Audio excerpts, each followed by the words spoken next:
अस्सलाम वालेकुम सब्सक्राइबर्स। उम्मीद करता हूँ कि सारे खैर व आफ़ियत से होंगे। आज की एक नई वीडियो एक नए टॉपिक के साथ आज हमने जो है वो 9th class chapter number 2 start किया है, जो कि एक शॉर्ट क्वेश्चन के हवाले से इम्पोर्टेंट चैप्टर है। इसमें से लॉन्ग कोई भी नहीं आना, सिर्फ शॉर्ट्स आते हैं, 2 शॉर्ट आते हैं या कभी कभार 3 आ जाते हैं और एक MCQ आता है। तो MCQ भी मस्ट है और 2 से 3 शॉर्ट भी मस्ट हैं जो कि आते हैं। तो लिहाजा हम इस चैप्टर को करेंगे ही शॉर्ट के पॉइंट ऑफ व्यू से याद, लॉन्ग हम इसमें से नहीं करेंगे। तो आप अपनी स्क्रीन पे देख सकते हैं कि आपको रजिस्टर के ऊपर मेरे नोट्स बने हुए नज़र आ रहे हैं। तो बात कर लेते हैं पहले शॉर्ट क्वेश्चन की, जो कि है बायोलॉजिकल मेथड।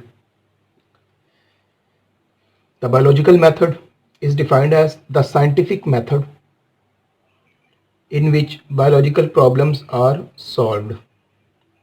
ये है बायोलॉजिकल मेथड की सिंपल सी डेफिनेशन और नीचे इसका स्कोप लिखा हुआ है मैंने कि बायोलॉजिकल मेथड को हम किस किस फील्ड के अंदर यूज़ कर सकते हैं, मेडिसिन के अंदर, टेक्नोलॉजी के अंदर, इकोलॉजी के अंदर। छोटा छोटा लिखा, ज़्यादा बड़ा नहीं लिखा, ताकि आपको याद करने में आसानी हो जाए। उसके बाद बात कर लें दूसरे शॉर्ट की, तो वो है स्टेप्स किन के थ्रू जो है वो बायोलॉजिकल प्रॉब्लम को सॉल्व किया जाता है। तो ये 7 स्टेप्स हैं। शॉर्ट क्वेश्चन के अंदर वो सिर्फ इनके नाम पूछेगा। पहला step recognition of biological problem, दूसरा ऑब्जर्वेशन, तीसरा हाइपोथेसिस फॉर्मुलेशन, चौथा डिडक्शन, पांचवा एक्सपेरिमेंटेशन, छठा समराइजेशन ऑफ रिजल्ट्स और सातवां रिपोर्टिंग द रिजल्ट्स। अच्छा, इन स्टेप्स को समझाने के लिए मैं एक अलग से वीडियो बनाऊंगा कि आप किस तरह से जो है ना वो इन स्टेप्स को समझ सकते हैं। अभी शॉर्ट क्वेश्चन के हवाले से वीडियो थी तो शॉर्ट करके इसमें मैंने बता दिया। उसके बाद बात कर लें क्वेश्चन नंबर 3 की, ऑब्जर्वेशन की। तो ऑब्जर्वेशन की सबसे पहले डेफिनेशन लिखी है कि observations are made with 5 senses. 5 senses के जरिए जो है वो ऑब्जर्वेशंस को हम कर सकते हैं। विजन देखना, टच छूना, हेयरिंग सुनना, स्मेल सूंघना और टेस्ट चखना। ऑब्जर्वेशन का लफ्जी मतलब होता है मुशाहिदा करना। आगे बात कर लें क्वालिटेटिव ऑब्जर्वेशन और क्वांटिटेटिव ऑब्जर्वेशन में फ़र्क है। ये क्वेश्चन नंबर हमारा 4 है। तो क्वालिटेटिव ऑब्जर्वेशन की सबसे पहले डेफिनेशन लिखी है कि वो ऑब्जर्वेशन जिसके अंदर हम सिर्फ किसी भी सब्सटेंस की क्वालिटी चेक करते हैं। The observation in which we check just quality of substance. और क्वांटिटेटिव ऑब्जर्वेशन वो वाली ऑब्जर्वेशन जिसके अंदर हम किसी भी सब्सटेंस की क्वांटिटी चेक करते हैं। इसके अंदर क्वालिटी, इसके अंदर क्वांटिटी, नाम से जाहिर हो रहा है आपको। The observation in which we check the quantity of substance is called quantitative observation। आगे बात कर लेते हैं दूसरा पॉइंट इसका, एक्यूरेसी का। क्वांटिटेटिव ऑब्जर्वेशंस जो हैं ये ज़्यादा एक्यूरेट होती हैं और क्वालिटेटिव ऑब्जर्वेशन जो है ये कम एक्यूरेट होती हैं, जैसा कि लिखा हुआ है। These observations are less accurate, these observations are more accurate। आगे बात कर लें measurable, ये हमारी तीसरी हेडिंग आ गई। क्वालिटेटिव ऑब्जर्वेशंस जो हैं इनको हम मेजर नहीं कर सकते और क्वांटिटेटिव ऑब्जर्वेशंस को हम मेजर कर सकते हैं। अब सवाल पैदा होता है कि क्वालिटेटिव को क्यों नहीं मेजर कर सकते। रीज़न ये है, फॉर एग्जांपल मैं आपको मिसाल देता हूँ कि आप बहुत ज़हीन हैं। अब मैं आपकी जहानत को कैसे मेजर कर सकता हूँ, ये आपकी क्वालिटी है। मैंने तो नहीं बताया ना, आप बता सकते हैं सर मैं 50% ज़हीन हूँ, मैं 60% ज़हीन हूँ। ना मेरे पास कोई ऐसा इंस्ट्रूमेंट है कि मैं आपके ब्रेन के साथ अटैच करके आपकी इंटेलिजेंस को जज कर सकूँ, तो लिहाजा ये मेजरेबल नहीं है। इसी तरह किसी के कलर की बात कर ली जाए कि वो इतना काला है, वो इतना गोरा है, वो इतना खूबसूरत है, नहीं हो सकता मेजर। लेकिन क्वांटिटेटिव में मेजर कर सकते हैं हम। कैसे? क्योंकि हमने इसके अंदर बात करनी है नंबर्स की। इसके अंदर एक और हेडिंग बन सकती थी रिकॉर्ड की, लेकिन चूंकि शॉर्ट क्वेश्चन है, ज़्यादा लंबा हो जाना था, स्टूडेंट्स के लिए डिफ़िकल्टी होनी थी याद करने के लिए, इसलिए मैंने इसकी 4 हेडिंग्स बनानी ज़रूरी समझी है। लेकिन अगर कोई डिफरेंस के अंदर सिर्फ 3 भी लिख देगा तो काफ़ी है। डेफिनेशन, एक्यूरेसी और एग्जाम्पल। एक और हेडिंग क्या बनती थी रिकॉर्डिंग की, रिकॉर्डेबल। क्वालिटेटिव ऑब्जर्वेशन जो है ये रिकॉर्डेबल नहीं है, लेकिन क्वांटिटेटिव जो है ये रिकॉर्डेबल है, क्योंकि ये मेजरेबल है, क्योंकि इनके अंदर हमने बात करनी है नंबर्स की। इसकी मिसाल देता हूँ मैं आपको, जिस तरह का लिखा हुआ है कि हमने जो है एग्जाम्पल के अंदर क्वालिटेटिव की सिर्फ बात की है कि पानी का जो फ्रीजिंग पॉइंट है वो ज़्यादा कोल्डर है देन बॉइलिंग पॉइंट, लेकिन हमने क्वांटिटेटिव के अंदर इसके बॉइलिंग पॉइंट और फ्रीजिंग पॉइंट का नंबर भी बताया है कि बॉइलिंग पॉइंट जो है वो 100 डिग्री सेंटीग्रेड, फ्रीजिंग पॉइंट जो 0 डिग्री सेंटीग्रेड। तो ये बड़ा इंपॉर्टेंट शॉर्ट क्वेश्चन है, इसको आप इसी तरह से डिफरेंस बनाकर लिखिएगा। आगे बात कर लेते हैं क्वेश्चन नंबर 5 की। क्वेश्चन नंबर 5 के अंदर मैंने हाइपोथेसिस और डिडक्शन के अंदर फ़र्क लिख दिया, ये आप देख सकते हैं। इसके अंदर बच्चे बड़ा परेशान होते हैं कि सर इनकी एग्जांपल्स क्या होंगी, तो एग्जांपल इनकी मैंने आपके सामने लिख दिया, ये बुक पे भी मौजूद हैं, लेकिन अक्सर टीचर्स को खुद नहीं पता होता और वो बताते भी नहीं हैं, और स्टूडेंट्स को भी पता नहीं होता, इसलिए मैंने लिख दिया। डेफिनेशन की बात करें तो tentative explanation of observation is called hypothesis.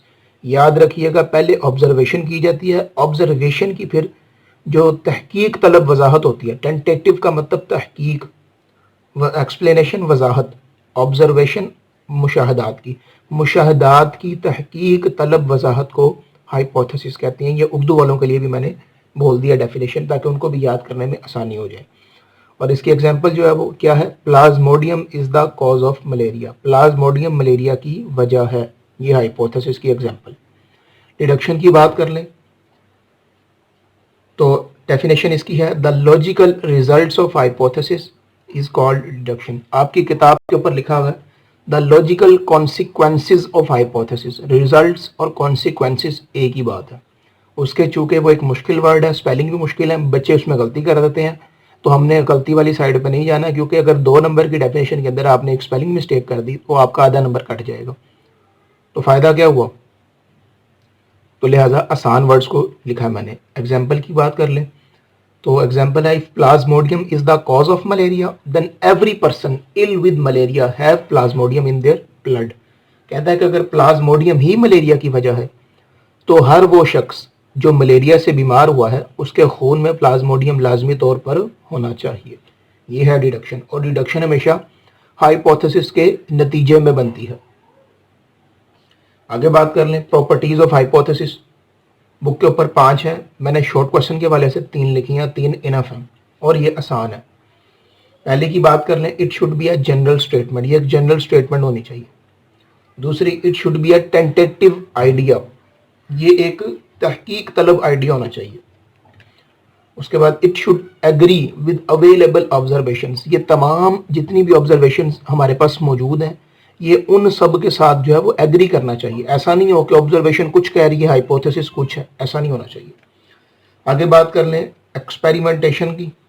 अच्छा, डिडक्शन, हाइपोथेसिस और ये प्रॉपर्टीज ऑफ हाइपोथेसिस, ये भी इंपॉर्टेंट शॉर्ट क्वेश्चन है बोर्ड के पॉइंट ऑफ व्यू से।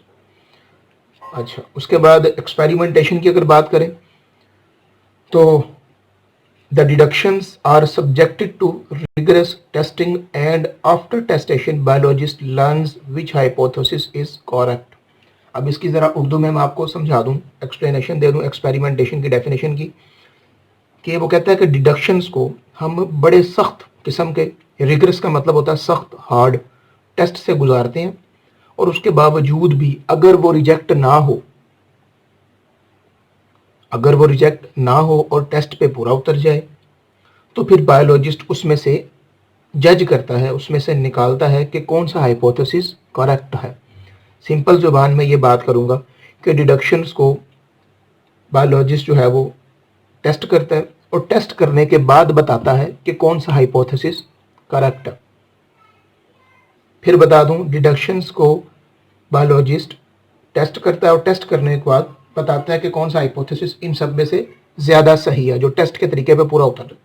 उसके बाद इसकी मिसाल है जी, blood of 100 malarial patients was examined under microscope. 100 malarial patients का जो खून है वो माइक्रोस्कोप के नीचे जांचा गया। For the purpose of having a control group, किस मकसद के लिए, एक कंट्रोल ग्रुप के तौर पर हमने उसको जांचा कि पता चल सके।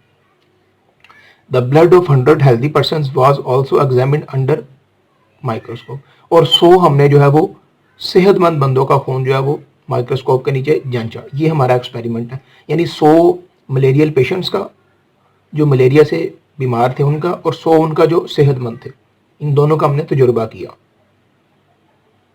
आगे बात कर लें क्वेश्चन नंबर 8 की, जो कि इम्पोर्टेंट क्वेश्चन है मलेरिया के बारे में। डेफिनेशन ऑफ मलेरिया किताब के ऊपर लिखी हुई है लेकिन बच्चों को पता नहीं चलता। It is a disease of chills and fever with recurring attacks. ये सर्दी से ठंड लगने का बुखार है जो कि वक्फों से होता है। चिल्स सर्दी, एंड फीवर और बुखार है, with recurring attacks. Recurring attacks का मतलब यह है कि ठीक होता है फिर दोबारा हो जाता है, यानी वक्फे वक्फे से होता है। और मलेरिया की बहुत बड़ी अलामत यह है इसके बुखार की कि इसमें जब भी बुखार चढ़ता है तो मरीज़ को पहले सर्दी लगती है, शदीद सर्दी से बुखार चढ़ता है, और बुखार उतरने के साथ ही उसको पसीना आया होता है और शदीद गर्मी लगती है। तो इसलिए लिखा हुआ है कि चिल्स सर्दी लगती है, एंड फीवर और बुखार होता है, विद रिकरिंग अटैक्स और फिर ठीक होता है, और फिर मुख्तलिफ औकात में होता है, कभी दिन में कभी सुबह में, और वक्फों वक्फों से बुखार होता है। आगे जी, मलेरिया का वर्ड हमने कहाँ से निकाला, तो ये इटालियन लैंग्वेज का वर्ड है। माला मीन्स बैड और एरिया मीन्स एयर, यानी कि टोटल इसका मतलब। अच्छा, तो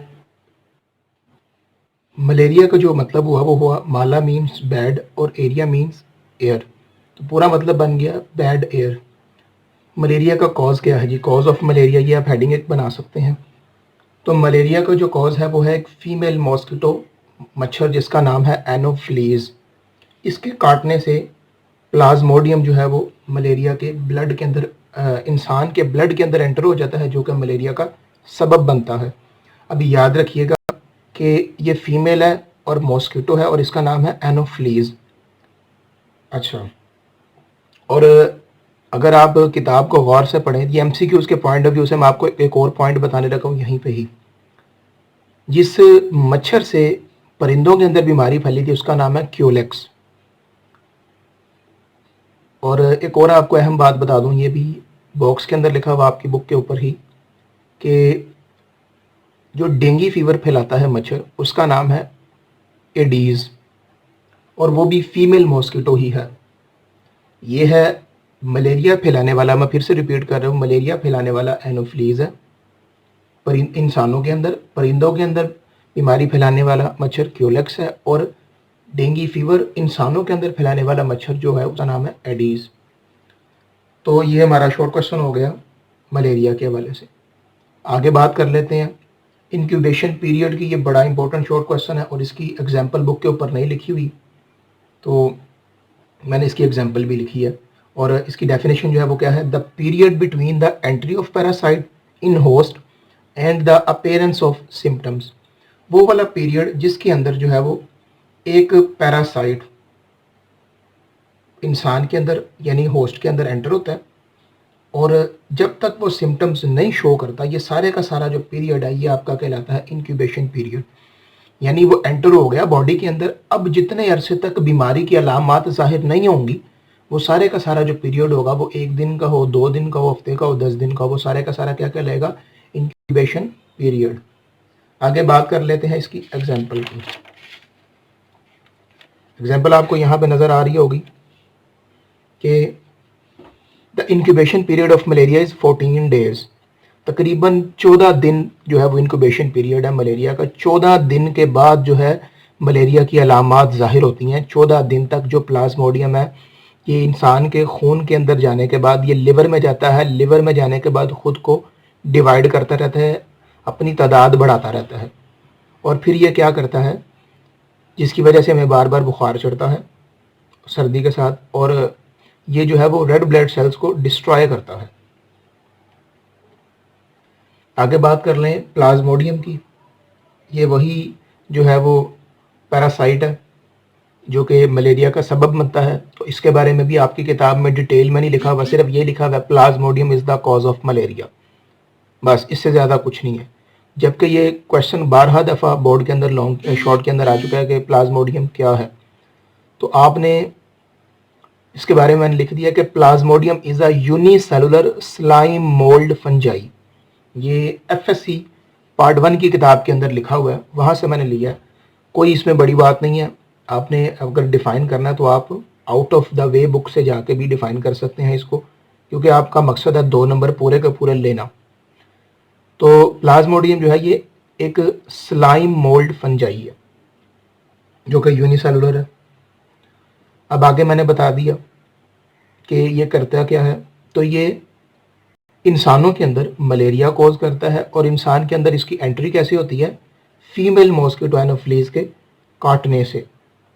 अब सवाल ये पैदा हुआ मच्छर के अंदर ये कैसे एंटर हुआ। मच्छर जब बैठता है गंदे पानी पे, जिसको हम आम जुबान में जो है वो पौंड कह लें या छप्पड़ कह लें, गंदे पानी पे जब ये बैठता है तो वहाँ से जब ये पानी सक करता है तो इसी के मुंह के अंदर ये जाके ये प्लाज्मोडियम चला जाता है, और फिर जब ये काटता है इंसान को तो ये अपने मुंह से ही ट्रांसफ़र कर देता है इंसान के अंदर। आगे बड़ा इंपॉर्टेंट शॉर्ट क्वेश्चन जी, बहुत इंपॉर्टेंट। कंट्रोल ग्रुप और एक्सपेरिमेंटल ग्रुप में फ़र्क 12 दफ़ा शॉर्ट के अंदर आ चुका है। तो इसके अंदर मैंने जो है वो इसकी डेफिनेशन लिखी है और एग्जांपल लिखी है। डेफिनेशन मैंने इसकी खुद से बनाई है और एग्जांपल भी मैंने जो है वो किताब वाली देखी है, लेकिन वर्ड्स मैंने अपने खुद यूज़ किए हैं आसान करने के लिए। तो कंट्रोल ग्रुप की बात करें, the group which is used as a general group to compare with experimental group is called control group.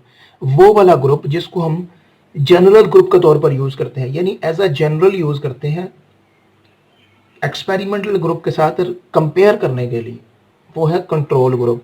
और याद रखिएगा ये हमारा जो है वो जनरल ग्रुप होता है, यानी कि हमारा कंट्रोल ग्रुप होता है वो ग्रुप होता है जिसको हमने अपना स्टैंडर्ड बनाया होता है, यानी यूँ कह लेंगे हमारा स्टैंडर्ड ग्रुप है। और एक्सपेरिमेंटल ग्रुप जो है वो वाला ग्रुप। अच्छा, तो एक्सपेरिमेंटल ग्रुप जो है इसके अंदर इसकी जो है वो सिंपल वर्डिंग में जो इसको समझाने के लिए वो वाला ग्रुप होता है जिसको हम कंट्रोल ग्रुप के साथ कंपेयर करते हैं एज एन एक्सपेरिमेंट।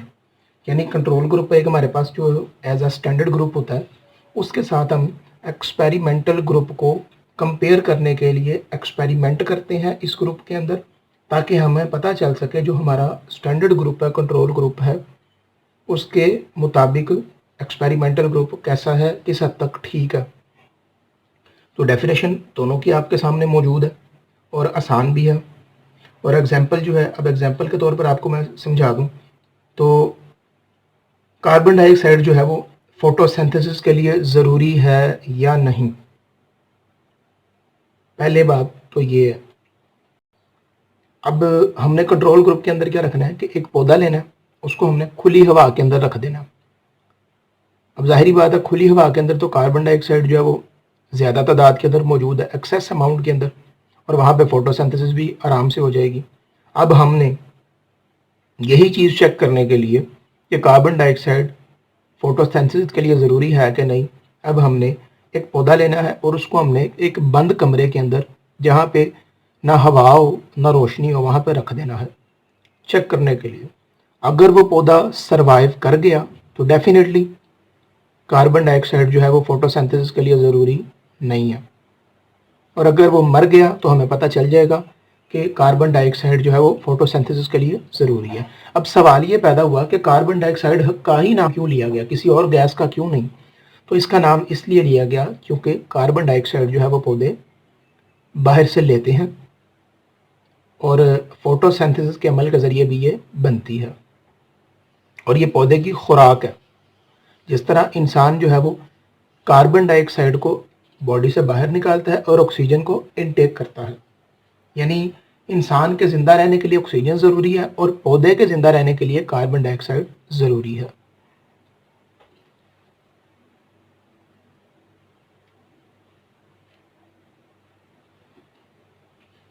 आगे बात कर लेते हैं हम क्वेश्चन नंबर 12 की, AFA किंग ऑब्जर्वेशंस। ये भी अक्सर देखा गया शॉर्ट में आ जाता है। तो इसके अंदर उसने 3 बातें बताई थी। AFA किंग जो है वो एक साइंटिस्ट था, उसने 3 बातें बताई थी मलेरिया के हवाले से। उसने कहा कि people who slept outdoors were more likely to get malaria than others. वो लोग जो बाहर खुली फ़िज़ा में सोते हैं उनके अंदर मलेरिया होने के इम्कानात ज़्यादा होते हैं, या उन लोगों को मलेरिया ज़्यादा होता है बनिस्बत उन लोगों की जो लोग कमरों में सोते हैं। अदर से मुराद वो लोग जो कमरों में सोते हैं। अच्छा, ये तो थी पहली ऑब्जर्वेशन। दूसरी ऑब्जर्वेशन में उसने क्या कहा कि वो लोग जो कि धुआंधार इलाका में रहते हैं या धुएं वाले एरिया में रहते हैं, उनके अंदर मलेरिया होने की जो रेशो है वो कम है, या उनको मलेरिया नहीं होता। ये बाई चांस मैंने लिख दिया स्मोकी फेयर, ये स्मोकी फायर आएगा, यहाँ पे फेयर नहीं आएगा, स्मोकी फायर आएगा। और तीसरी ऑब्जर्वेशन उसने कहा जी वो लोग जो कि नेट के नीचे सोते हैं उनके अंदर भी मलेरिया ना होने के इम्कानात हैं, या बहुत कम इम्कानात हैं बनिस्बत उन लोगों की जो लोग खुली हवा में सोते हैं। तो सिंपल ज़ुबान में अगर मैं कहूँ याद रखने के लिए, तो आपने 3 बातें याद रखनी है। जो लोग बाहर सोते हैं उनको इम्कान आता है मलेरिया होने के, जो लोग नेट के अलावा सोते हैं उनको होते हैं, और जो लोग स्मोकी धुआंधार इलाका से दूर होते हैं उनको होता है, यानी AFA किंग की ऑब्जर्वेशन के मुताबिक। अच्छा, आगे क्वेश्चन नंबर 13 की बात कर लें तो ये बड़ा important short question, difference between theory and law. तो इसकी डेफिनेशन भी बुक के अंदर थोड़ी सी मुश्किल थी, मैंने आसान कर दिया और छोटी कर दिया। याद रखिएगा, सबसे पहले ऑब्जर्वेशन की जाती है, फिर उससे हाइपोथेसिस बनता है, फिर डिडक्शन बनती है, फिर उसके बार बार एक्सपेरिमेंट्स करने के बाद वो थ्योरी का नाम उसको दिया जाता है। तो यहाँ पे यही मैं बताने लगा हूँ कि वो हाइपोथेसिस जो बार बार टेस्ट करने के बावजूद भी रिजेक्ट ना किया जाए, उसे रद्द ना किया जा सके और वो अपनी जगह पे कायम रहे, उसे कह देते हैं theory. The hypothesis that stands after again and again testation and never be rejected, it becomes a theory। और इसकी एग्जांपल आपकी बुक के अंदर नहीं है, मैंने लिख दिया है सेल थ्योरी। इसी तरह अगर लॉ की बात कर ली जाए तो बार बार टेस्ट करने के बावजूद भी अगर एक थ्योरी रद्द ना की जा सके और उसके रिजल्ट्स हर दफ़ा ठीक आए तो वो एक लॉ बन जाता है। और याद रखिएगा, बायो के अंदर लॉ बहुत कम है, ज़्यादा जो फेमस लॉ है बायो के अंदर वो 2 ही हैं। एक की मिसाल मैंने लिख दी है, Mendel's law of inheritance, Mendel के विरासत के कवानीन, और एक है Hardy Weinberg law. Hardy Weinberg law वो सेकंड ईयर के अंदर आप लोग पढ़ेंगे। तो याद रखिएगा, जो बायो का लॉ है ये हमेशा यूनिफॉर्म रहता है, ये चेंज नहीं होता, और ये एक फितरत का फितरत की हकीकत होती है, ये फैक्ट होता है फितरत का। क्योंकि बायो जो है वो जाहिर बात है जानदारों की स्टडी है, तो जो इसका लॉ होगा वो भी फितरत के ऐन मुताबिक होगा। आगे बात कर लें क्वेश्चन नंबर 14 की, जो कि है डेटा। डेटा की डेफिनेशन आ जाती है लेकिन इतनी इंपॉर्टेंट नहीं है, क्योंकि बुक में थी तो मैंने पूरे चैप्टर के शॉर्ट्स बताने थे इसलिए मैंने लिख दी। कोई भी इंफॉर्मेशन जिसको हम डेट्स की फॉर्म में, वैल्यूज़ की फॉर्म में स्टोर कर लेते हैं, ये हमारा डेटा बन जाता है। यानी कोई भी काम की इंफॉर्मेशन जिसे हम महफूज कर लेते हैं अपने पास, वो मेरा डेटा बन जाता है।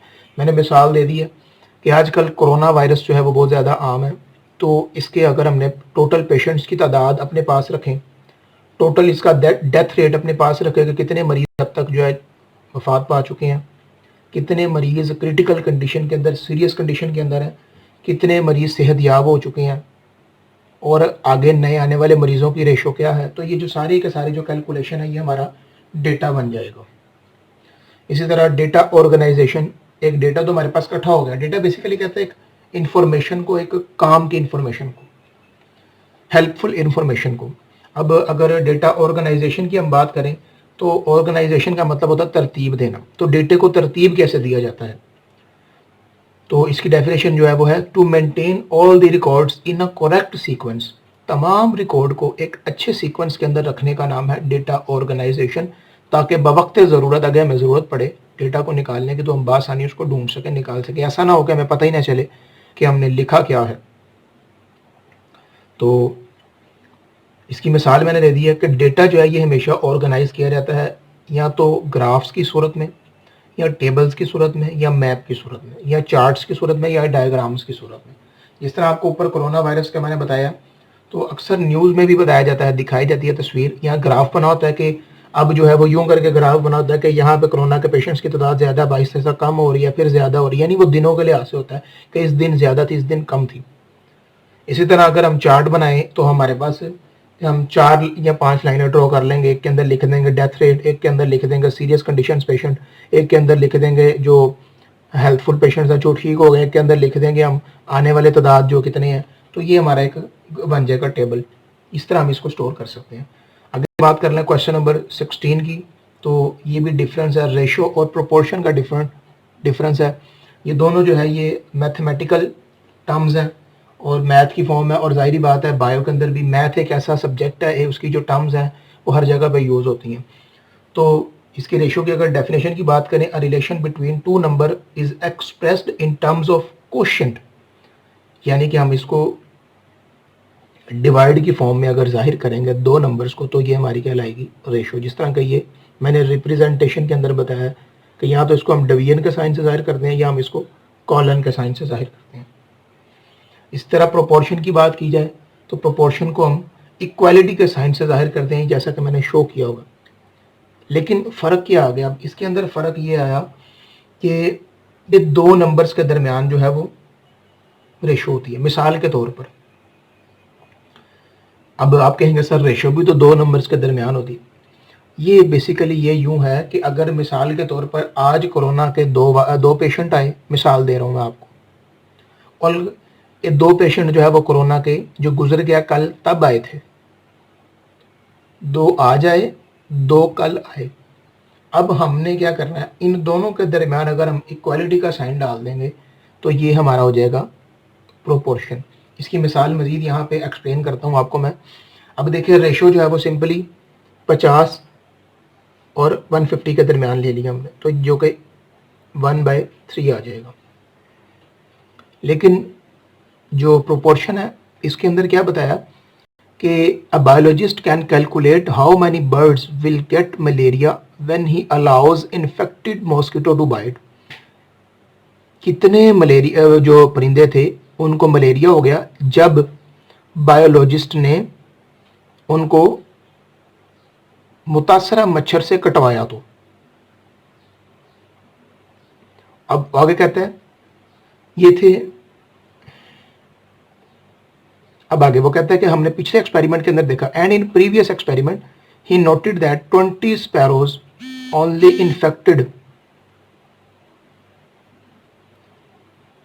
Infected now he use proportion rule. अब वो कह रहा है कि हमने जो है वो मुतासरा मच्छर से 100 परिंदों को कटवाया, सेहतमंद परिंदों को, जिनमें से सिर्फ 20 को मलेरिया हुआ, बाकियों को नहीं हुआ। तो इसको हम जो है करने के लिए प्रोपोर्शन रूल लगाएंगे। आगे जी, बायो इन्फॉर्मेटिक्स, ये बहुत इंपॉर्टेंट डेफिनेशन है और आखिरी डेफिनेशन है चैप्टर नंबर 2 की।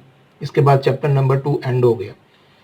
तो it refers to the computational and statistical techniques for the analysis of biological data. Bioinformatics जो है ये रेफर करते हैं हम इसके अंदर कंप्यूटर वाले डेटा को, यानी जो कंप्यूटर के ज़रिए से जो हम इंफॉर्मेशन निकालते हैं उसको, और स्टेटिक्स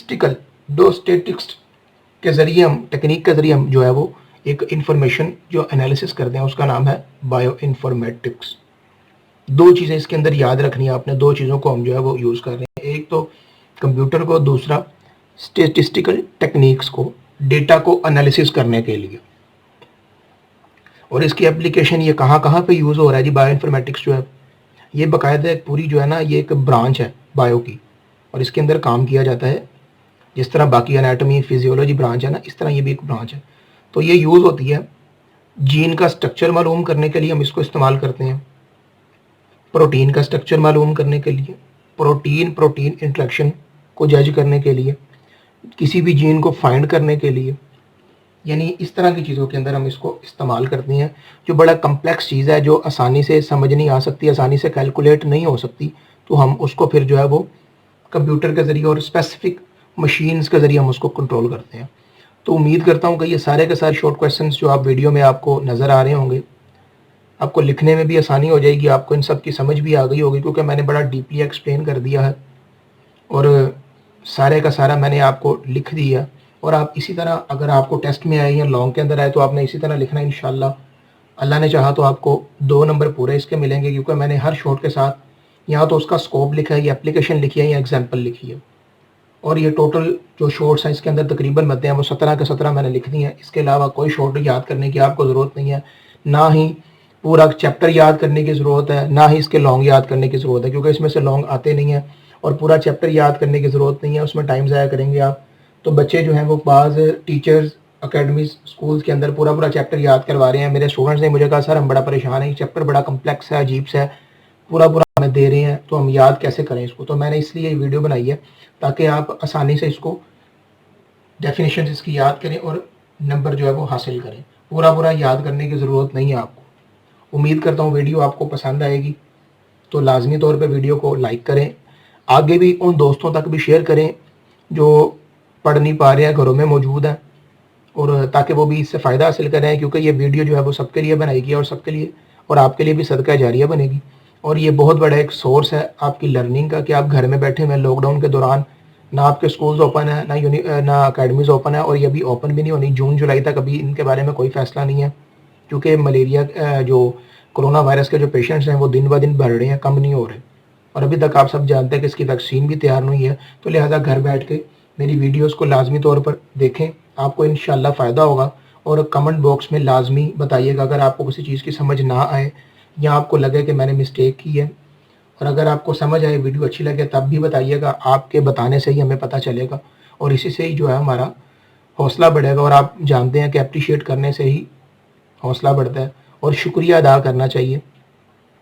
हदीस पाक में है कि जो बंदों का शुक्रिया अदा नहीं करते वो रब का शुक्रिया भी अदा नहीं करते। तो लाजमी तौर पर आपस में भी शुक्रिया अदा करें और वीडियो में भी कमेंट बॉक्स में भी बताएं। तो मिलते हैं एक नेक्स्ट वीडियो में एक अच्छे टॉपिक के साथ। तब तक के लिए अल्लाह हाफिज़।